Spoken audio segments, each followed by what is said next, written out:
No, we're not going on about this interpersonal thing, Mr. Taylor. We are a football podcast, not a relationship podcast, which is where you got the issue, my dear boy. Hello and welcome back to the Knock It Long podcast. We are in season 2 and this is episode 4 and episode 21 of our lifetime as a podcast. We are now, as I said on the last episode, in the top 1% of podcasters.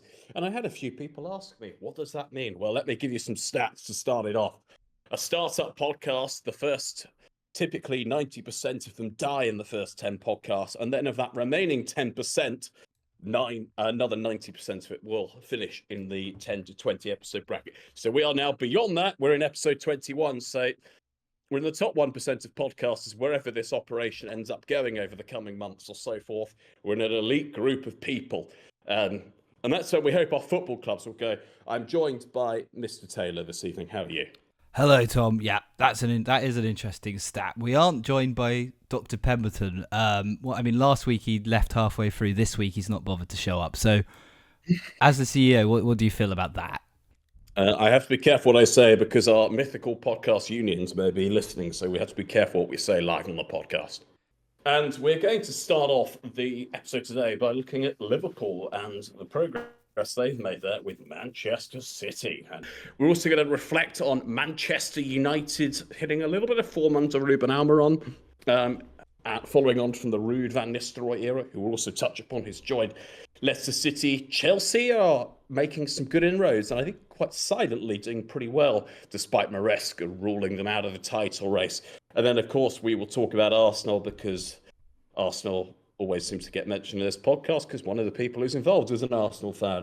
And then we're going to talk a little bit around some games that may be happening in the middle of this week.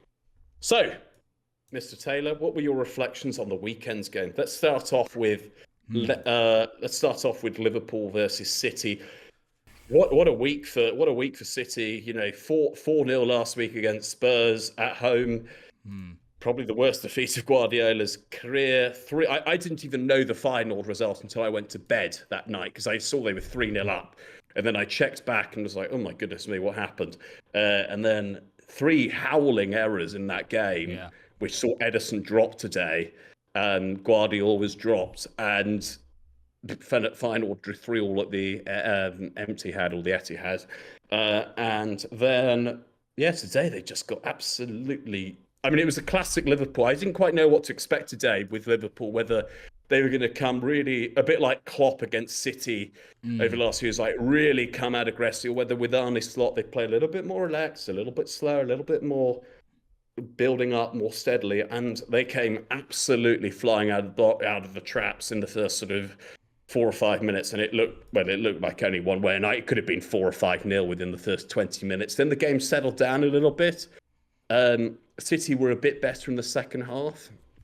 But yeah, what were your reflections on the game, Mr. Taylor? Yeah, I agree with what your overview there. I did think coming into it, maybe we'll see a more ruthless City. I mean, how bad can the situation really be? I thought, after Pep's reaction against Feyenoord, where he came out visibly damaged. I don't know what's happened. I don't know whether he had a bust up in the changing room or something.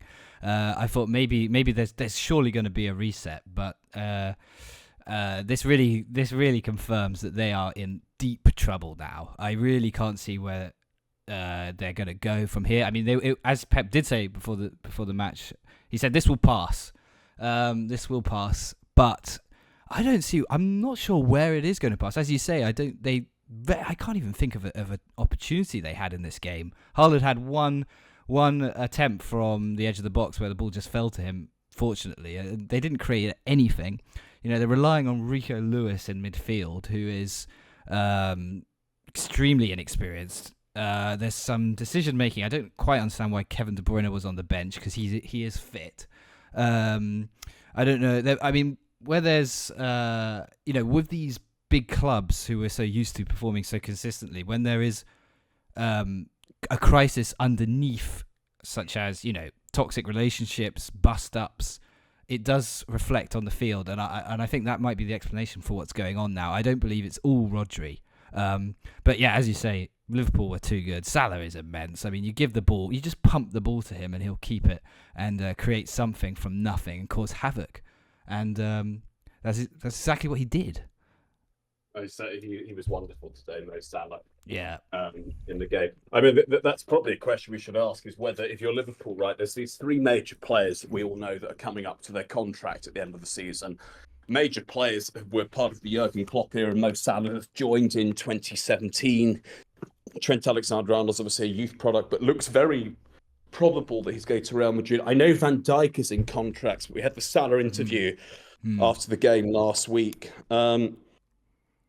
Would you keep Salah at all costs? Is this a thing of going, we're going to go and pay this guy 400 grand a week, he's 33 in the summer? Or is the model going, thank you very much, we are thinking about the long-term sustainability of the club, and we might give you a 2 or 3 year contract, but towards the end of that contract, you might not be as good as you are now. But I mean, his form at the moment is ridiculous. The best, he's up there with the top 2 or 3 players in world football right now. Absolutely, if not the best, if not the best right now. I think what was interesting. I mean, he came out with those comments after Real Madrid where he said, it's over to Liverpool. I'm here to stay, but basically said they need to meet my contract talks. Carragher. But he said I'm more out than in. Oh yeah, he said I'm more out than in, but because Liverpool aren't meeting because Liverpool aren't going to meet his demands. But Carragher said that Salah's being selfish in that way. So I don't know. I mean, yeah, exactly. I think you're right. That's the question. Would you keep him at all costs? And surely you do. Everything is going through them for Liverpool. As good as deep as their squad is up front, everything's going through him. Wouldn't you do everything you can to keep him? It's a balance, I think, with it. Because the way Liverpool's model is and the way their wage structure is, I think they've run a better wage structure than clubs like United certainly, and probably Chelsea have as well, or they've been a very disciplined club with that. But I don't think you heard the fans today chanting Mo Salah's name throughout the game. Yeah. It's the thing I heard most over the game, watching it. Yeah. I probably would pay him 400 grand a week for 2 years. I probably wouldn't give him a 3-year contract. But you saw the guy's physical shape last week post the Southampton game. He's in incredible shape for his age. Yeah. There's literally not an ounce of fat on the guy. He is.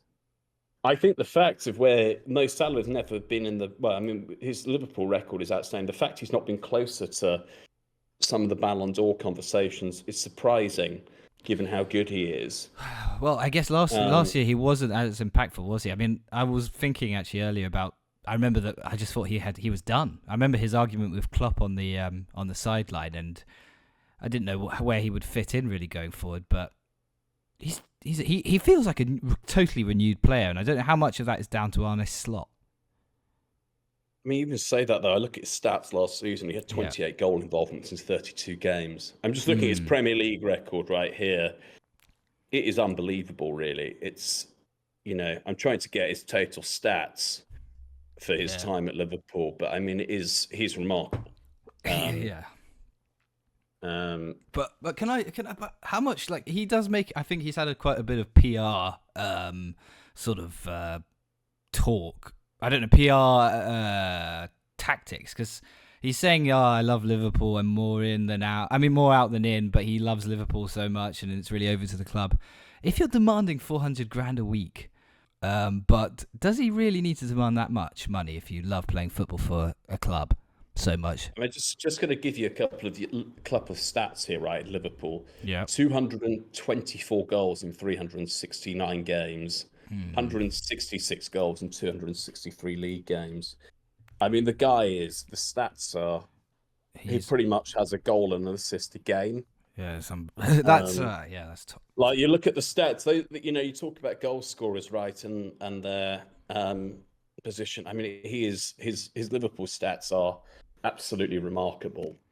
Can I ask you? What if he doesn't stay with Liverpool? Where do you think he's going to go? Because I think there's only one place that can meet his wage requirements. But wouldn't that be a sad situation? Well, I think he's too good to go to Saudi at the moment. Yeah, he is definitely. But he seems so keen on the money. He is. If you look at his stats, I think he is too good to go to Saudi Arabia on current form. We gave you 224 goals in 350 plus games is elite. So I think he might be a Barcelona kind of signing or another league. I would like him to stay at Liverpool. I think, given what he's done in the league and how good he is, but I think it would be too early. I could see him going to Saudi at 35 or 36, almost in that Ronaldo age. Yeah, where you go, and it would be an appropriate age to go. But I think he's too good to go at this but point. Can in time. who can meet his wage demands? Because Barcelona can't. I don't see where else he go. I really can't see where else he's go because it seems like the money is the thing for him. It really does. I mean, I don't think he's on about 300 grand a week already, though. Yeah, this is the point. Then I don't understand what his. It's quite ridiculous, his demands.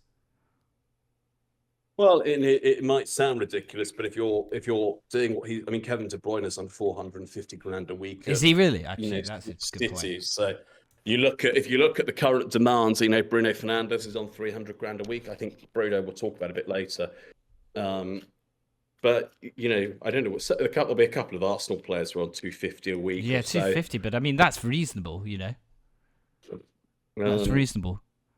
But so the only clubs that can afford his wages if he was to leave Liverpool are City and Saudi and potentially Real Madrid.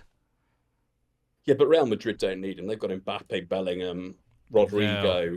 Yeah. True. Vinicius. So, but then let's think about this then. Where is he going then in terms of this deal, like in the negotiations? Because Liverpool kind of have him, don't they? If he doesn't stay at Liverpool, he's got nowhere to go.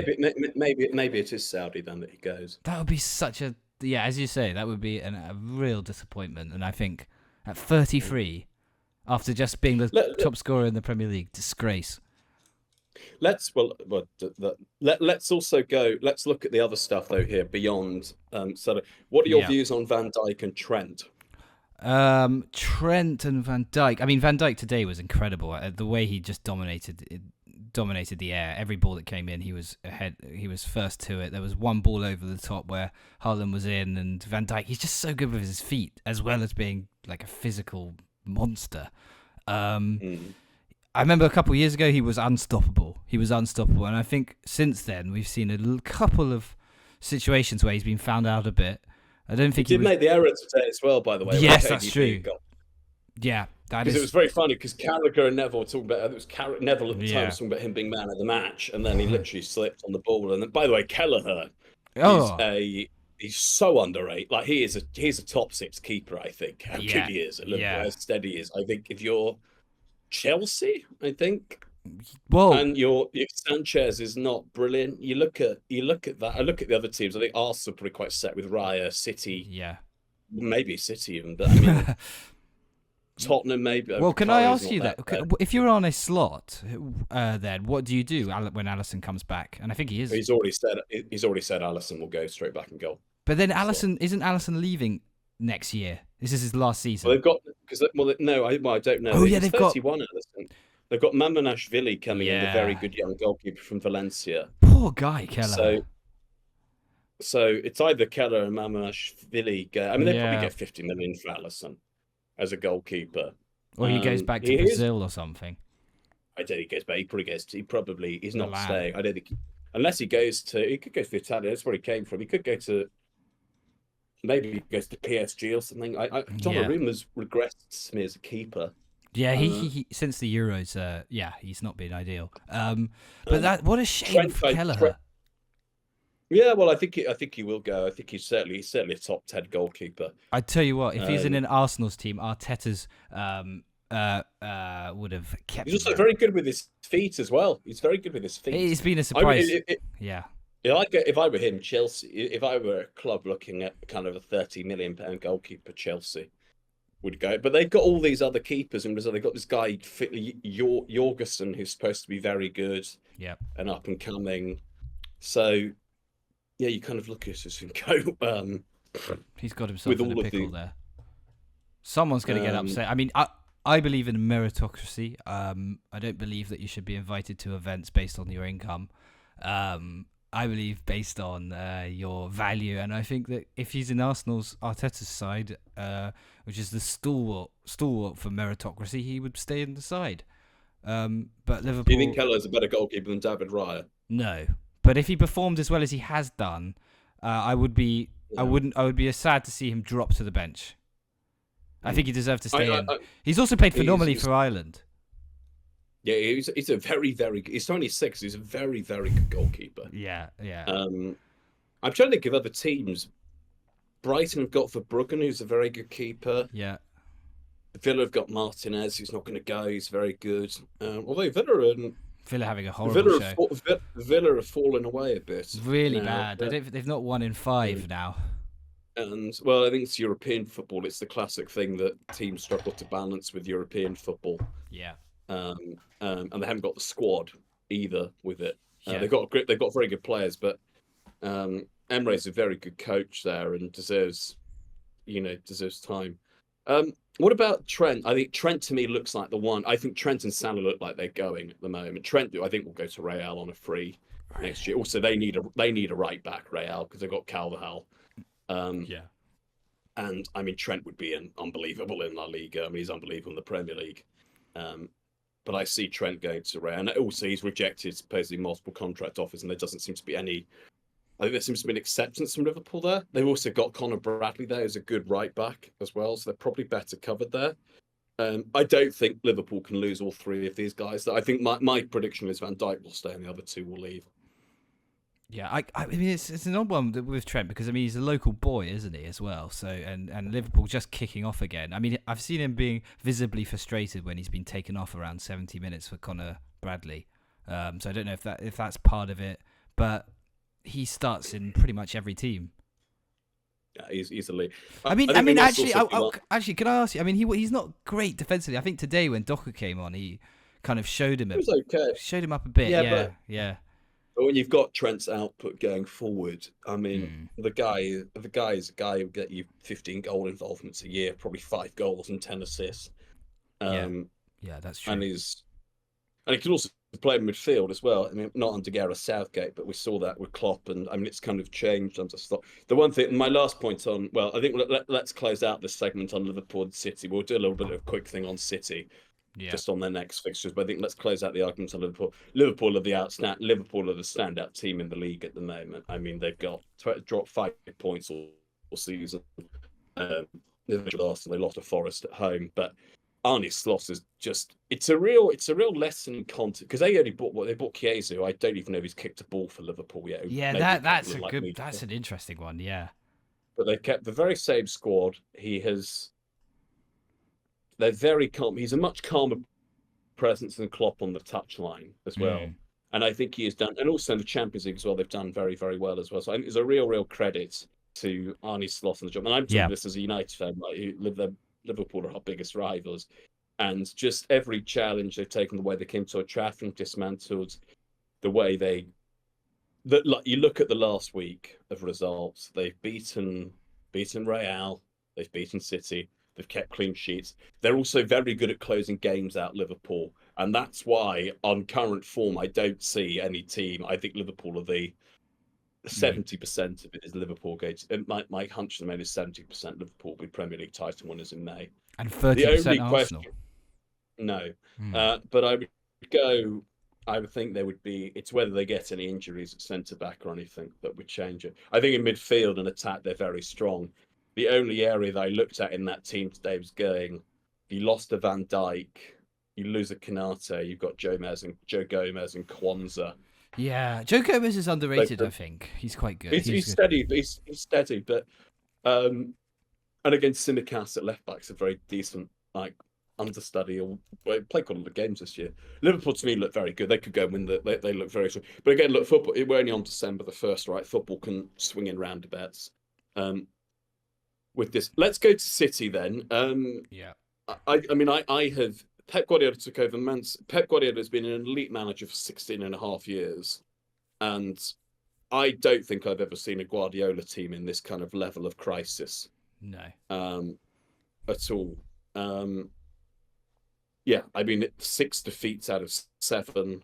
I just had a quick look at their fixtures. They've got United play them in 2 weeks. I'm really looking forward to that game. I'm more worried about getting to the Emirates. I think we can turn up at the Etihad and win.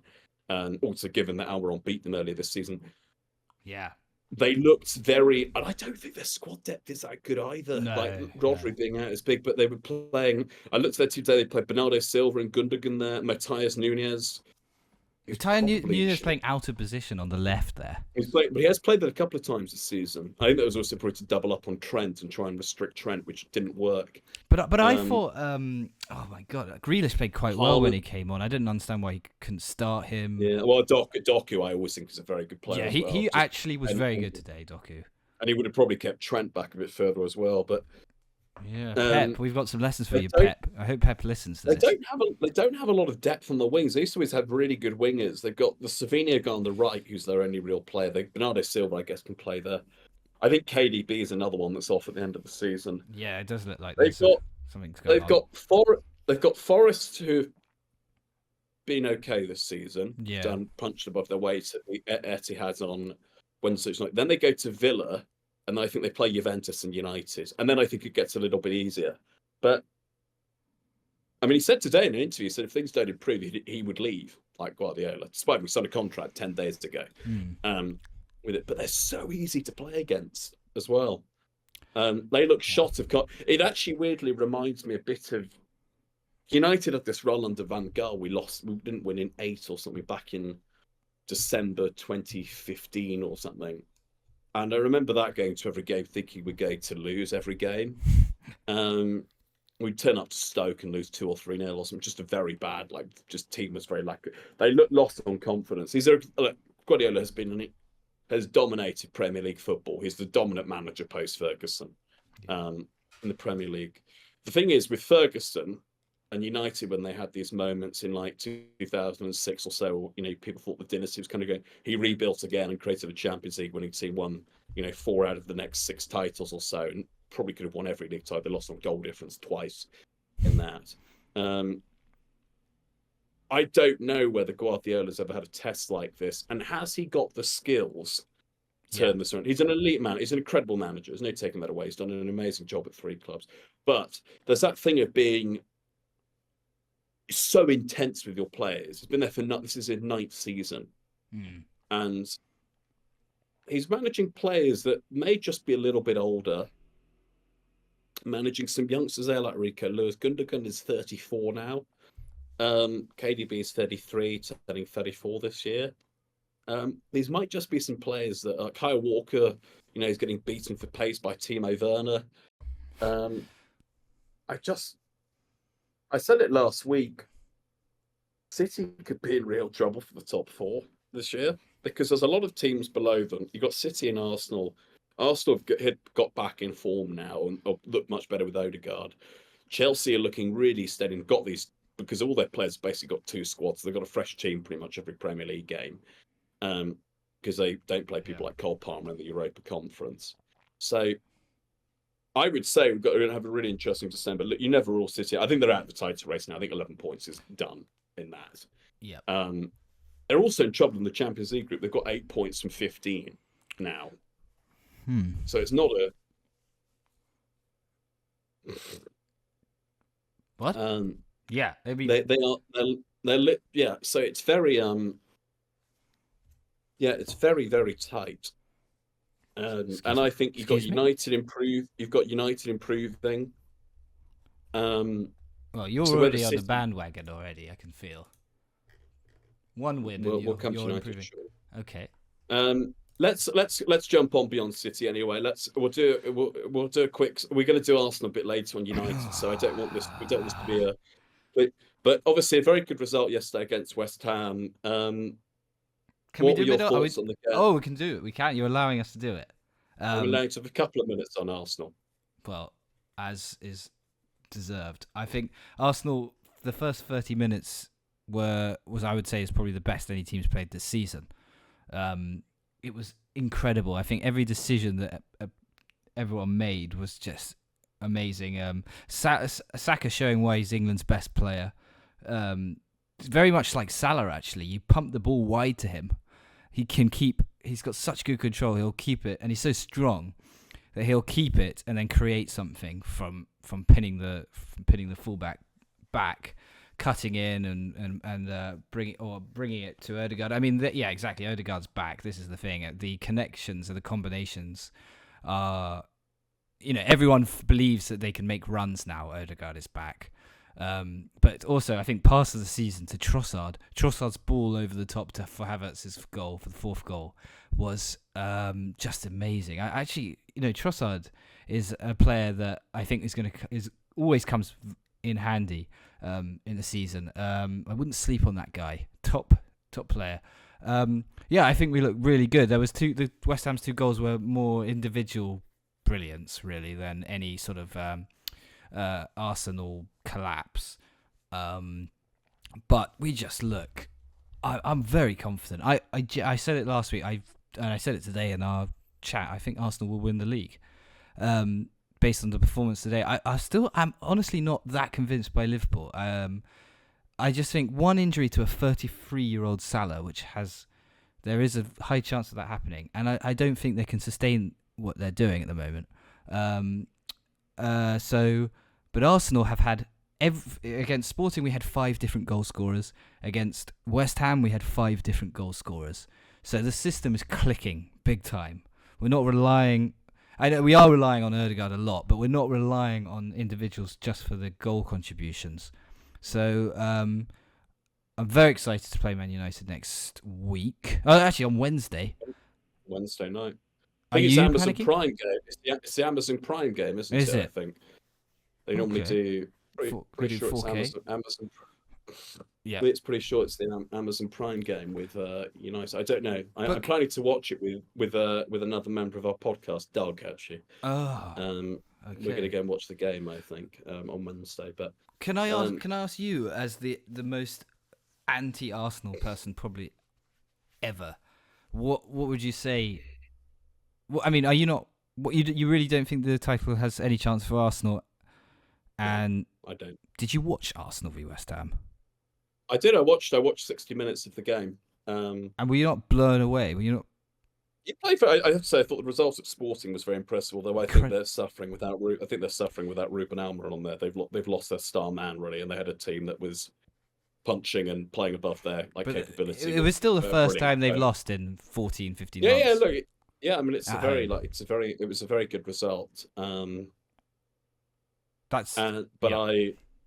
do. Look, beating West Ham 5-2. Look, we lost there with Ten Hag, but I think Ten Hag was probably was a dead man walking really for most of this season and a lot of last season. But it's a good result. I just think Liverpool are 9 points clear of you guys. I think you're playing for second place at the moment in that league. With that, I don't see Liverpool dropping another. I think they'll drop 9 points between now and the end of the season, but that's then going Arsenal go win 26 games. I think you guys will drop another 10 points this season. I don't see Liverpool losing 3 games in the season. I do. I think we can beat them away.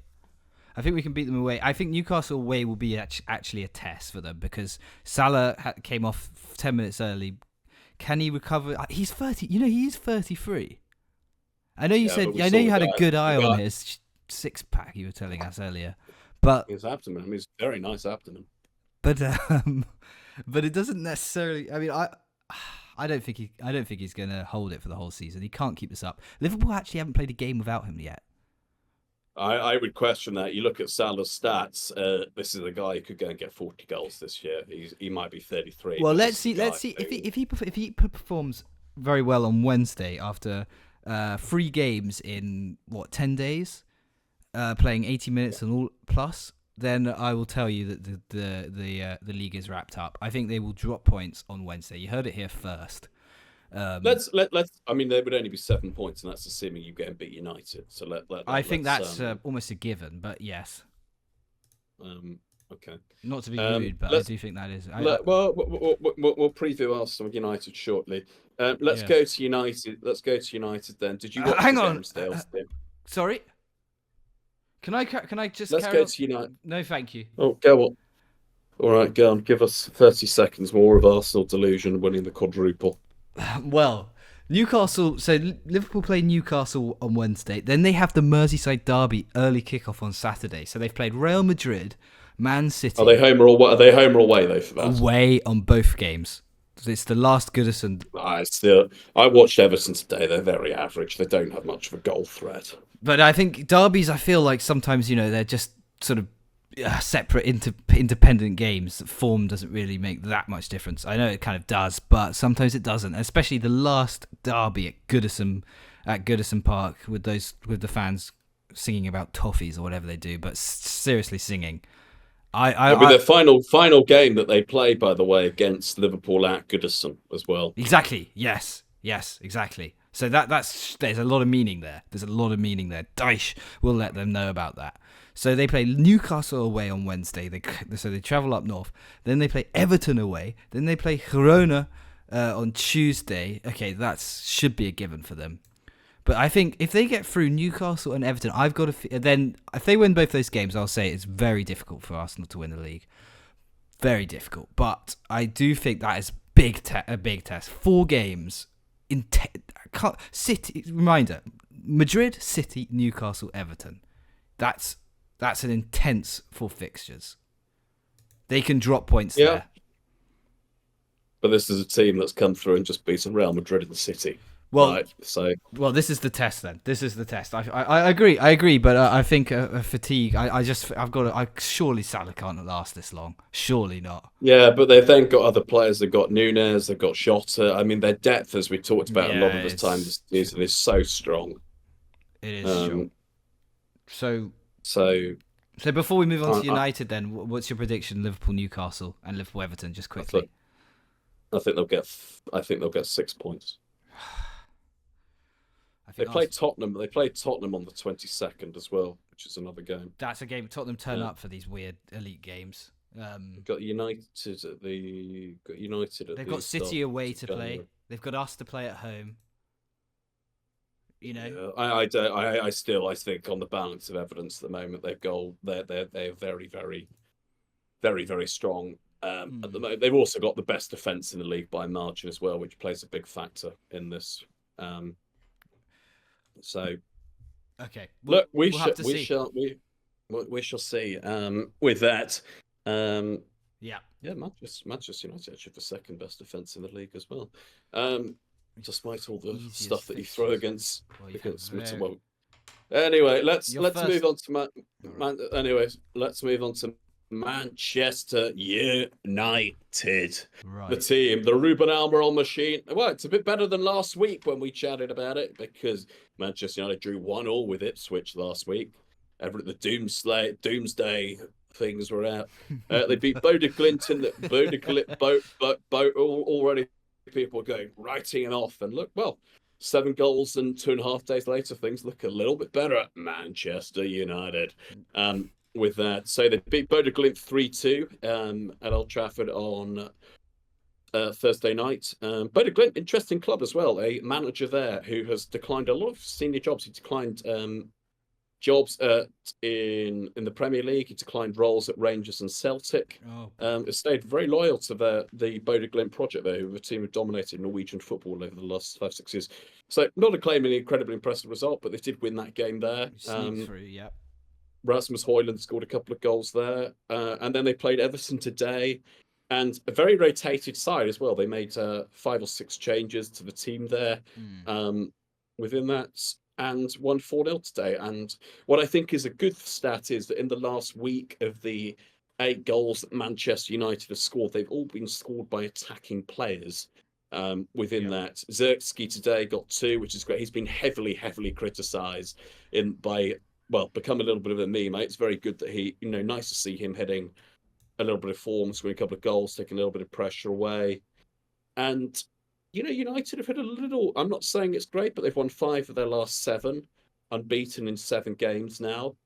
So in the top half of the league, which may sound ridiculous, but when you look at the gaps between second down to 12th in the league, which is where Villa are now, in 12th on 19 points. Only 6 points between second and 12th, and second and third. So it's quite tight in there. With that, it was good today. Everton started pretty well. First 20 minutes, they looked tired from the Europa League, and still getting used to this back 3 system that Almiron's building. But after that, and I think Ahmad is looking an amazingly good player for United. It's finally on the group chat I have with my fellow United fans, also saying that it's really nice to see Ahmad playing with this such freedom at the moment. He looks a really good player.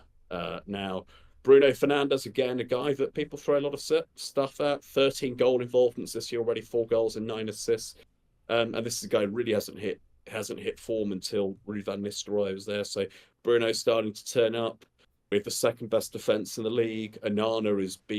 Onana, by this stage last season, Onana had made so many critical errors. I don't think he's made a big error this season, really. He's been much, much better this year as a goalkeeper. So, in the words of being remarkably British, I'm going to say this. I'm cautiously optimistic with United.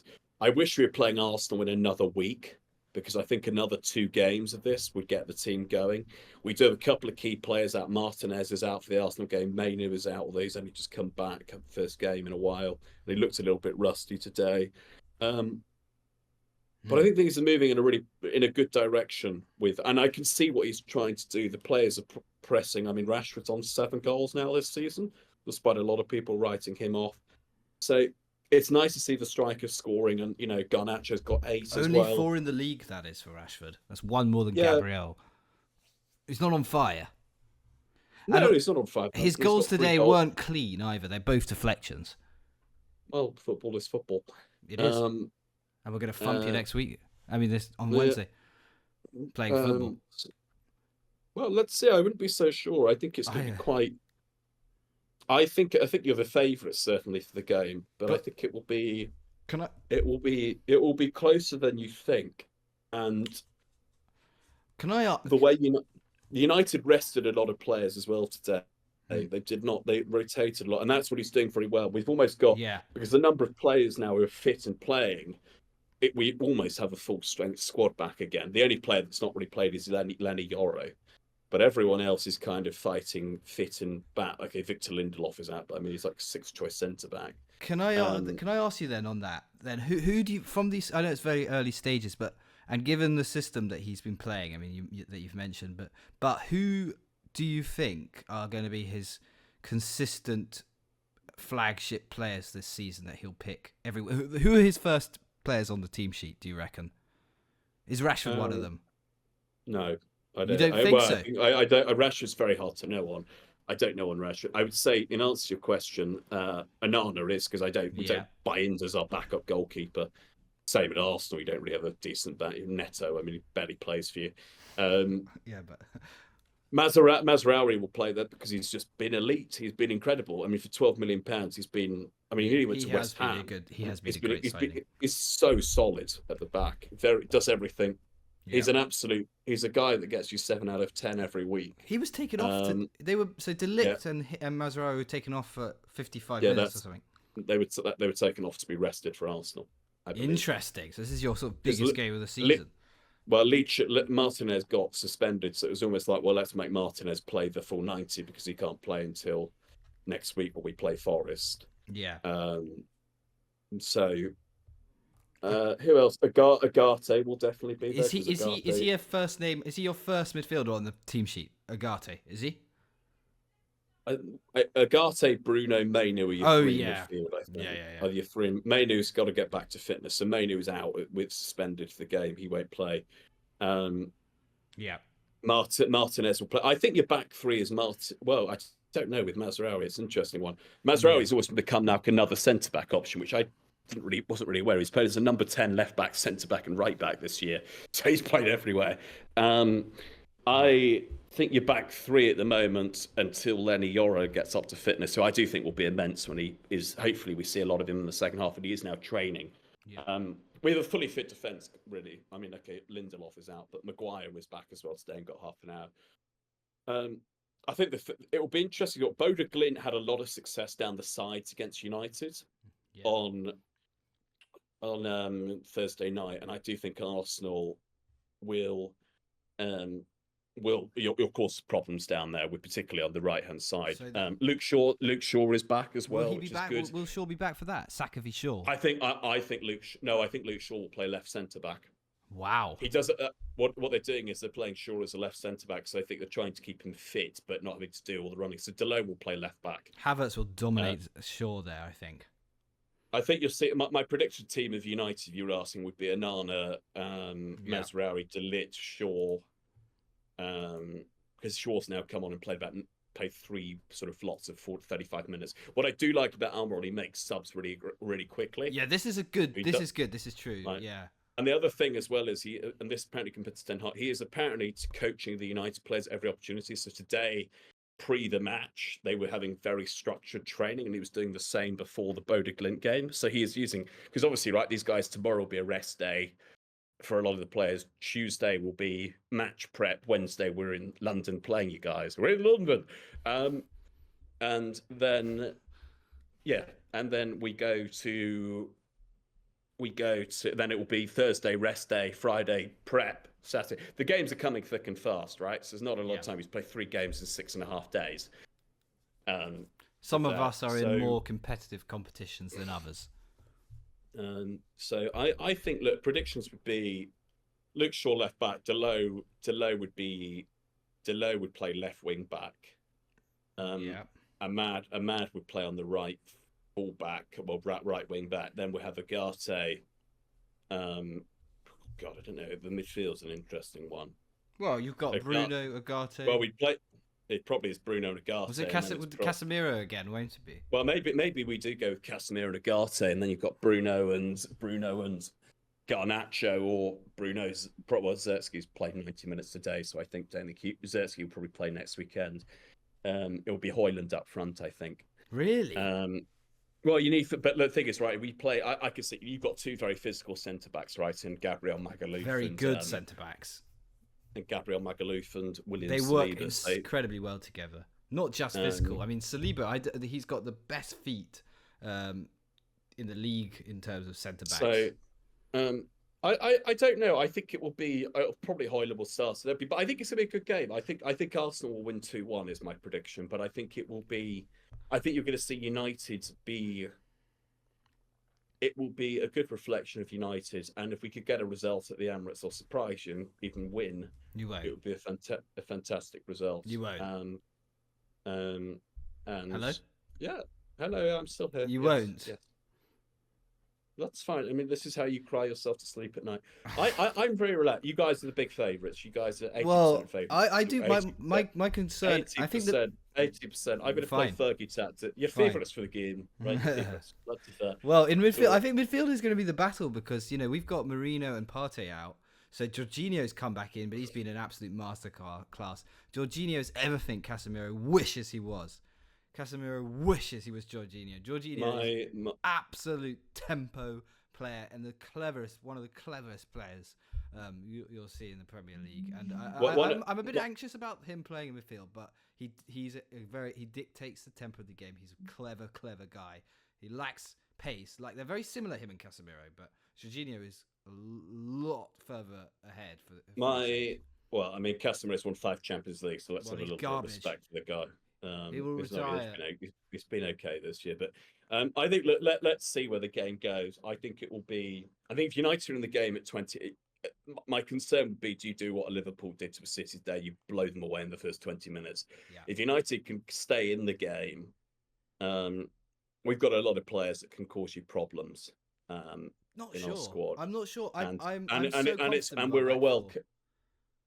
Listen to this back four just quickly. Jurrien Timber. He's a phenomenal player. Saliba, I mean, arguably the best centre back in the league the last 2 seasons. You wouldn't argue with that. Gabriel Magaluf doing exceptional work as well as a combination. They are the best combination in the league consistently over the last 3 years. Well, you're not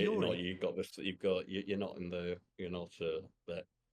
There are many teams that've got a better defence than you. Liverpool conceded 8. United this season, yes, but that's because 13. We've had chops and changes to. The team. Swivel on. I think I said over the last 2 to 3 years, you would agree that Saliba and Gabriel, unless you indulge in something this evening, such as alcohol, you would agree that Saliba or Gabriel are the best centre back combination in the league. What's your predictions for the game anyway? Hang on. Let me finish this then. So Calafiori left back. Can we just focus on that. I mean, that guy is the Italian Player of the Year. The Italian president of the FA, the Italian FA, was furious that he didn't join Juventus and stay in Italy. He chose to come to Arsenal. He is our left back. That is an incredible back four. I can't believe it. Genuinely. And you say you've got players that can cause us problems. I just think we're just too good for you there, back four wise. I mean, you've got Ahmad, who hasn't played a season of football, but I do say, I mean, I've got to say, I don't understand really what Ten Hag was doing not playing him, because he does look like a total game changer for you guys. He looks very, very good, but I don't think he's not got the experience. Do you just remember at United last season, United were half a millimetre away from beating at the Emirates? And United were a train wreck last season, so I wouldn't go into this game going it's going to be a walkover. I'm not saying it's going to be a walkover, but I do think it will. I don't think you're saying that you will threaten us. I don't think so. Yes, I do. I think you're the huge favourites. I say 80-85% you win this game, but that's why I'm relaxed, because I don't expect us to beat you. But if you do blow us, then it will be very entertaining. Well, it's not going to happen. And also, let's go further forward. We've got Saka, who I think is probably the second most informed, behind Salah, most informed player in the league. I think he's so efficient, and he reminds me of like the days when we had I hate to say his name, but a Van Persie or an Henry, and they can really grab the game by the neck and just score from nowhere, drag us forward, and he's just incredible. I mean, I wondered what you thought of Saka this season. I think he's very good, but I said it last week. I said Saka's at risk of burnout at his age, the amount he plays. But he couldn't look sharper yesterday against West Ham. 2 assists and a goal. Incredible player. No weakness in his game. He's also defensively incredibly solid. So I don't see any real weakness. I think the midfielder will be an interesting battle, and Martinez being out, was he out for both games last season? No, he played again at the Emirates, didn't he, Martinez? I can't remember. That's a year ago. Yeah, well, I can remember. I do my research before the podcasts. I blocked out last season. I have PTSD from it. So. Minus beating City. That's the only game I remember. Wait, before we move on, then, can I just do a like for like 11? So, who gets in, who scored? If we have to choose an 11 from both teams, who would you choose? Understood?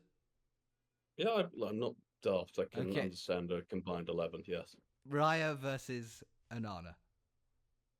Thing is, I think we're going to differ on this, but I think Onana's a better goalkeeper. So I'd put Onana in. He's goal. had 6 good games this season. I mean, he was a disaster. He was a joke last season. No, he wasn't. Well, he won the FA Cup. Arsenal won nothing. Arsenal. Let's go back to the date on this. Arsenal have won 1 trophy in 5 years, and we go into this every week, and I just spit facts. Well, enjoy our double this season. Our poor fans have to listen to this week on week of your sort of trash and garbage about Arsenal. Or the Gunners just coming home. No, it's not. It's like England fans, Arsenal. So that's a common thing.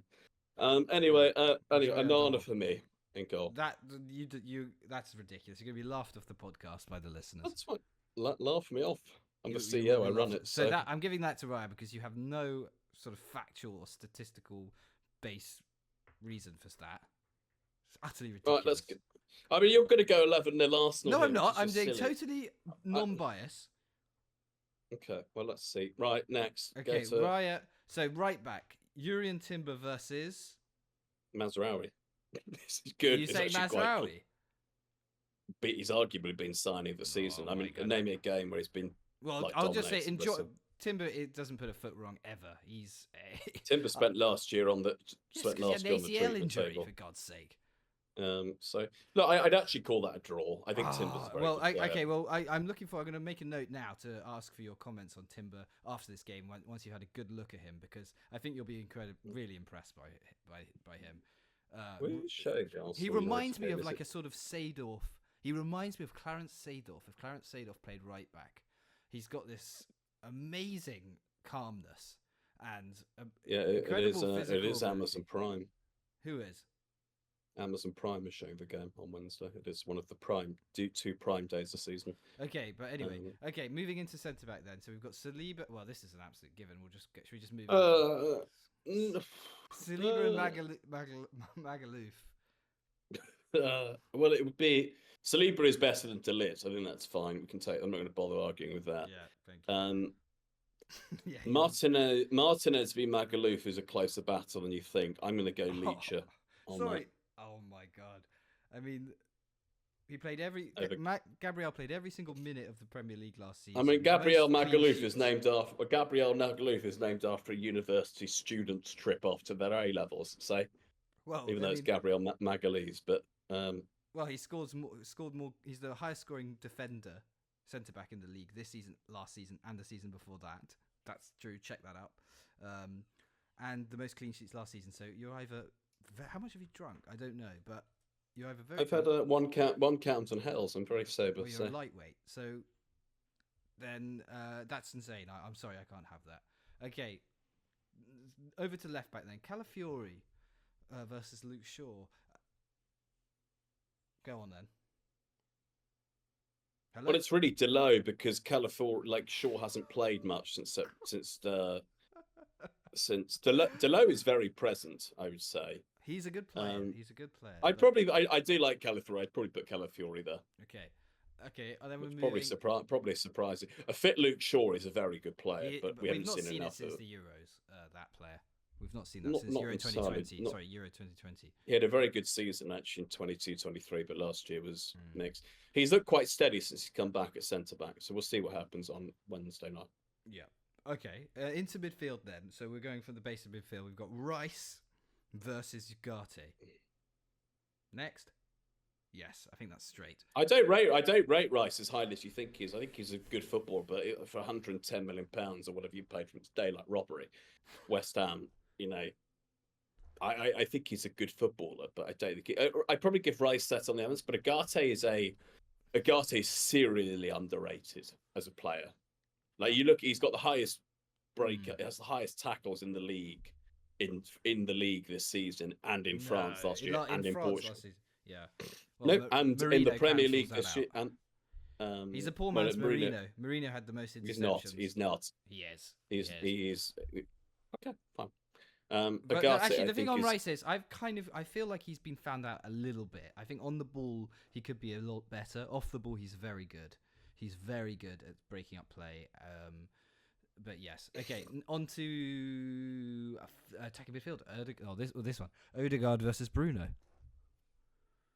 We're going to differentiate. We're going to have a different view on this, but to me, Bruno's got this because Bruno is petulant and aggressive and all of this, but Bruno has the most goal, out of any number 10 in the league, KDB, Odegaard, Bruno.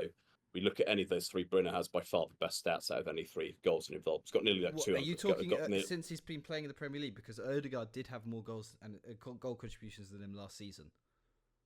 And the season before. If that's correct. That is correct. No, that isn't. We'll check the facts on that later after the podcast. But Bruno, to me, has performed in some very poor United teams, and his stats are. I already said it. We're on December 1st. We've got 13 goal involvements already this year, and he is a guy that even when he plays poorly, he has moments and he creates things. And I think he's been our most successful signing post Ferguson in terms of and is a very he's petulant, he annoys people, but I think Bruno is Odegaard, by the way, is a wonderful footballer. So this is not and you can see the difference he's made to Arsenal in the last 3 or 4 games he's played. Yeah, exactly. This is not a hang on, is it not? What was the Sporting Lisbon was 5-1? 5-1, and 10 goals. 10 goals. West Ham was 5-2. So let's get the maths right. You don't get extra time in football. But Højlund did cost 75 million. So no, Højlund cost 64 million. So God, I would say I'd put Bruno in there. And just because of, I think his value to United and what he does. I think Odegaard's better on the ball. I think Odegaard can pick a better pass, and I think Odegaard probably looks. Odegaard looks smoother, but I think Bruno gets better better stats. So, but I to mean, me, in the way just look United, at the teams where the teams finish each season. I mean, that's enough for me. I mean, they're both talisman, and where do the teams see for each other's side? yeah, but Arsenal have had Arsenal have had a much steadier setup. Well, that's not Odegaard's fault. It's not Odegaard's fault, but I think no, I don't. I think, and I much prefer the attitude of Odegaard as well. He's a better representative of what the model citizen should be like. Bruno is, as you said yourself, petulant, rude. You cut out for a second, by the way, Barney. Hello? You cut out for a second, darling. Okay, well, I was just saying that Odegaard is a better model citizen than Bruno. But yeah, but we're not basing it off model citizens. Okay, but anyway, so moving on then, front three. Here we go. Right wing, Saka versus who? Saka beats Ahmad. That's fine. Saka beats Ahmad. Saka beats Garnacho. Saka beats Rashford. Okay. Saka's the best player on the pitch. On Wednesday, Saka will be the best player on the pitch. Okay, fine. Carry on. Striker, Havertz versus Højlund. Højlund wins that. I'm sorry. What? Havertz has got more goals than him. I don't understand. Yes, he has. I think Højlund is better than Havertz. That's my opinion. Well, Havertz scored the other day, the day before. I mean, honestly, Højlund scores 1 goal in about 2 years. So well done to £75 million Højlund. Højlund, £64 million, got 20 goals for United in a year. So that's less than Gabriel Magalhaes, left wing. Martinelli had a full day's rest. He didn't play at all versus West Ham. So yeah, that's interesting. That was definitely a tactical decision there. So yeah, good luck, because on his day, Martinelli. I think Garnacho is better than, and Martinelli's been very bad for about 16 months. That's true. I would accept that. But I think his talent, he's got a higher ceiling. I think Klopp last year said that Martinelli was the player he'd most want to sign. So there you go. So I think that's I'm just trying to get you some Bruno Fernandes stats for Manchester United. Quickly on transfermarkt.co.uk. Okay. It would be so kind. Hang on, bear with me, darling. Okay, quickly now. Thank you. Shall I pause? Modern on this podcast. I can pause it while you search if you may request that. So, Bruno, pause it very quickly. Okay, recording. Recording. Okay, lovely. So we've got. I think we've got finished with Garnacho. Let's just close out. What's your prediction for Arsenal this 10-0. Manchester. 10-0. Seriously, yes. Serious? We've scored 10 goals in the last 2 games, and we look from 5. Every single goal has been from a different goal scorer. We are going to take you apart. You're going to go and break the Premier League record and beat Manchester United 10-0. Fair enough. Okay, well, we'll see you on Wednesday night on that. What's your prediction, Pratt? 2-1 Arsenal. Yes! Yes! But we'll see. I'll go 2-1 United. Let's make it interesting. Boo! Liar. The alcohol has entered the bloodstream and is flying towards your brain and is now manipulated your brain to say the wrong answer. Well done. I just know how to make our viewers feel interested in the podcast. Right. Anyway, let's. I think we're going to close out the podcast on. Well, actually, are there any other critical games in the Premier Division on Wednesday over the next couple of days? Well, have a look. Have a look. But I want to draw our viewers. I'm going to take this as a Instagram clip this moment, but I want to draw our viewers' attention to a situation that is happening between me, you, Thomas Wilshire, and our third frequent co-host, Dr. Pemberton. Why is that necessary? Because I just think that the viewers need to know about the dynamics behind the podcast. I think they know us individually. And I think they'll be interested in what's going on in terms of interpersonal communications. Don't you agree? I'm And you can share it. May not necessarily go in the podcast, but So, Dr. Pemberton has been invited to an event being hosted by a member of our friendship group. All of us know this individual. no, we're not going on about this interpersonal thing, Mr. Taylor. We are a football podcast, not a relationship podcast, which is where you got the issue, my dear boy, and Hang on. you're finding it different. So anyway, look, this is our last segment on the podcast of the Knock It Long episode 21 podcast, where it's about Ruud van Nistelrooy, who was the interim manager of Manchester United, 3 wins in 4, who was a very popular assistant manager under Ten Hag as well. Missed a penalty against Arsenal in 2003. Yeah, and Martin Keown jumped around like a sort of very angry man. I don't have an analogy to give on that. But yes, Ruud is now Ruud the was manager. sat down. Ruud is now, well, I think we ended up dominating by Martin, who looked out of order. But anyway, Ruud is now the new manager of Leicester City, taking over from Steve Cooper, who was sacked last week after losing 2-1 to Chelsea. Sleepy Cooper. Tough job for Ruud van Nistelrooy. But do you think he can keep Leicester City up from his managerial success at PSV? And then obviously his brief period at Manchester United.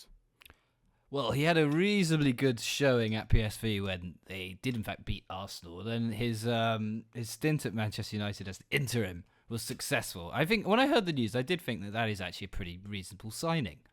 But as far as I am aware, I don't know beyond that. I mean, what do you think? You know better as a Man United viewer and a grandpa. I think I don't. Ruud got Man United. I mean, he got United as a club completely.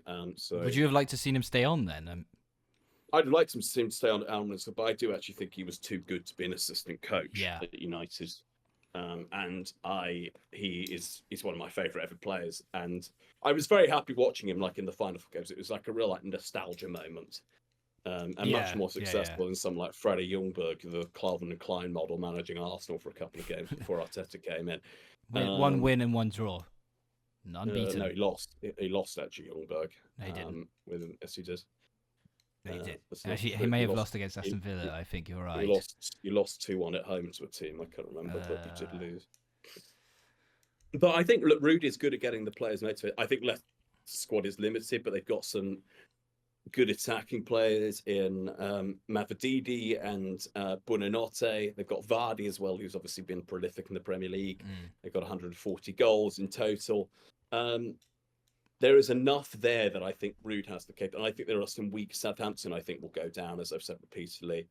And I think teams like Everton could go down as well. I'm watching Everton at Old Trafford today. They could be relegated. So but I think we'll see. It's going to be a. What? But isn't it? Can I ask then? Isn't it a bit of a drop going from PSV, Dutch Champions League team, to Man United back up and then Leicester? Isn't that? But Ruud said at the time he needed more managerial experience as well. But why did he leave PSV then? Because in a different league and. Yes, I think he felt like he needed some more time. I mean, the quality of the players at PSV were. I mean, they're Cody Gakpo and stuff at that point. Yeah, that's true. Yeah. But so, do you think they'll stay up now then with Van Nistelrooy? What's your prediction there? I would like them to stay up. Do I think they will? I don't know. We have to see the initial thing. I think there are teams again there who could be relegated. I think there are teams there who will not score a lot of points and could be relegated. Yeah. Within that, so I think Ruud has the capability to keep them up. Well, that would be. I mean, that would be one of the coups of the season if it does end up doing that. And I do think it does sound like a coup already based on his previous experience. Well, and there was a lot of talk about Graham Potter getting the job as well, because Graham Potter's been on a PR mission this season to sort of right the wrongs of right the wrongs of Chelsea. With that, he's been on the High Performance podcast. He's been on Sky on Monday Night Football. So yes, he's been. I think he's a good manager. But I do remember. Everyone was saying they would go for him. Leicester seems to be a very well-run club to like 4 or 5 years ago when they were under Brendan Rodgers, but it seems to have gone slightly awry. Obviously they had Maresca. I mean, Maresca to Steve Cooper is such a big change. Yeah, as well. It really is. I mean, I think Maresca's got to be the manager of the season, to be honest. He's certainly up there, given how complicated Chelsea are and to manage them, etc. I think he's done a very, very good job there. Yeah. Enzo Maresca, what a manager! So I was going to say, I was going to ask you, Tom, who do you think will be the next manager to be sacked? Oh, that's a good question. Lopetegui. I said it to you earlier. I think the squad they've got, they should not be where they are, and the quality of football is really poor as well. It's not like a team. At least when I watch Southampton or something, it's kind of chaotic football, but they try to play good football. West Ham don't play great football. Yeah, they've regressed since Moyes left. They had a very good window as well. I mean, they got players like Jean-Claude Todibo, centre back, who was linked with teams like Arsenal and United in the summer. Yeah, he looked. He got ripped apart by Trossard yesterday. And I mean, he's been ripped apart by a lot of teams. Yeah, and Wan-Bissaka's done quite well there. Yeah, he did play well. There. He's been one of the. But they've got players like Paqueta, Bowen, Kudus. It is a very good side. It is a good side. It's a team that I think should be competing for the top 6. Yes, no, I would agree. Kilman, I mean, that back four is pretty solid. Kilman, Soufal, I mean, they've got Areola as well. I mean, there's about 350 million spent on that squad. It's amazing that Antonio still starts. I mean, he does work really hard. I think he's covered the most distance in a game out of everyone this season. But at his age, and to think Fulkrug, I mean, it's Fulkrug. I was just surprised. I think Fulkrug's still permanently injured though. Unfortunately, God, that is gutting. It would have been so fun to see how he could impact the Premier League. But you live and die by your decisions, and he's unfortunately taken a ligament damage. Yeah, it's I do wish him well though. I hope he gets back to fitness within that. I wish him well. If you're going to ask me if I wish Dr. Pemberton well, I would have to say no. Well, anyway, shall we? As we have Arsenal v Man United, we all need good night's sleep 3 days before. It's a bit like Santa arriving. We all get excited for that. I'm very excited. I think there might be fireworks on the watch along. I don't think we're doing. We're not doing a watch along. But I have to say, I do believe that. I mean, if we lose any more games, we are out of the title race. So it's massive for Arsenal. If we win, I can see us going on a massive run now, and especially if Liverpool drop points against Newcastle, this could really change the momentum of the title. I really think that's going to happen. We are the experienced side now in these title races, so it's a huge game, and for Man United, it's huge as well. I mean, you could stay in the top half of the table. It was less pressure on us, and we're a work in progress. It's a huge pressure for Arsenal, and you're the big favourites. Well, if do you want to play Europa League, the dizzying heights of the Europa League for Man United? Well, let's wait and see, game by game. We'll take it. We'll see on Wednesday. But I'm cautiously optimistic, as I say. I think we might surprise you. But let's see. That's an interesting phrase. Interesting use of language. I think you're going to win, but you're not. I'm going to stay humbly quiet, but we'll wait and see. All right. Okay. Well, should we wrap it up there? Let's wrap it up there. No, very good. Well, thank you very much, one and all, for listening to the Knock It Long podcast. I think I said this time last year, it's probably time you can have your Christmas tree up. So, yeah, you can have your Christmas tree up. You have the blessing from the Knock It Long podcast. So start getting into those Christmas jumpers, pulling out your Primark Christmas jumpers that you only wear once a year, and are set in a dusty cupboard for the last 12 months as you go to your work Christmas do. Or you may have already been to your work Christmas do over the last few weeks. But it's time to dust the cobwebs off your Christmas jumper and head into a jam-packed Christmas period of Carabao Cup, Europa League, Champions League, Europa Conference, and Premier League football, and we'll be along for the ride with you. Have a lovely evening all, and enjoy the game of football as it takes place over December. Goodbye.